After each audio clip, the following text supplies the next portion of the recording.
Hi అండి, అందరికీ నమస్తే. బెండకాయ వేపుడు చేసుకుందాము. పాల మీగడ వేసుకొని ఆయిల్ వేయకుండా. మనకి బెండకాయలు ఇలా పచ్చిగా అప్పుడే తెచ్చి అప్పుడే మనము వాటర్లో కడిగేసి తుడిసి మనం వేపుకున్నట్లయితే కొంచెం జిగురు ఎక్కువగా ఉంటుంది.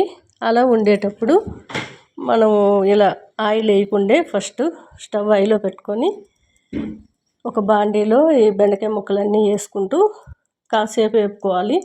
లేదంటే ఫ్యాన్ కింద గాలికైనా కాసేపు ఆరితే పొడి పొడిగా మనకి ఒకటికొకటి అంటుకోకుండా జిగురు లేకుండా వస్తుందండి.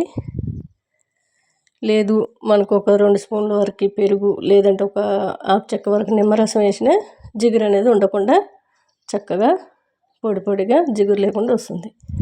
ఇలా పాల మీగడంతా కూడా నేను ఆయిల్కి బదులుగా పాల మీగడ వేసుకున్నాను. దాంట్లోనే ఒక స్పూన్ వరకు పెరుగు వేసాను. ఎందుకంటే ఈ జిగురు అంతా ఉండకుండా వస్తుందని. ఈ బెండకాయ వేపే వరకు కూడా మనం స్టవ్ ఆయిల్లో పెట్టుకుంటే త్వరగా అయిపోతుంది.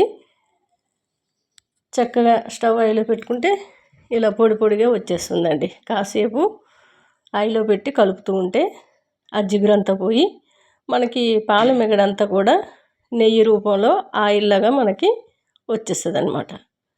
అప్పుడు మనకి ఆయిల్తో పని ఉండదు. మంచి సువాసన, టేస్ట్ కూడా వేరే లెవెల్ ఉంటుంది. అంత బాగుంటుంది టేస్టు. మరి ఆయిల్ బదులుగా ఇలా నేను నెయ్యి కాగబెట్టిన డైరెక్ట్ మీగడేసి నెయ్యి తీసేస్తూ ఉంటాను.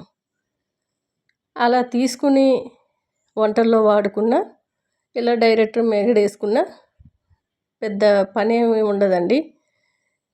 మనకి నెయ్యి తీయాలి, వెన్నపూస తీయాలి, వెన్నపూస కాగబెట్టాలి అంటే పెద్ద పని, ప్రాసెస్ ఎక్కువ ఉంటుంది. ఇలా వంటల్లో పాల మీగడ వాడుకోవచ్చు. నెయ్యి తీసి బిర్యానీలోకి కానీ పచ్చడి రైస్లోకి కానీ చాలా బాగుంటుంది.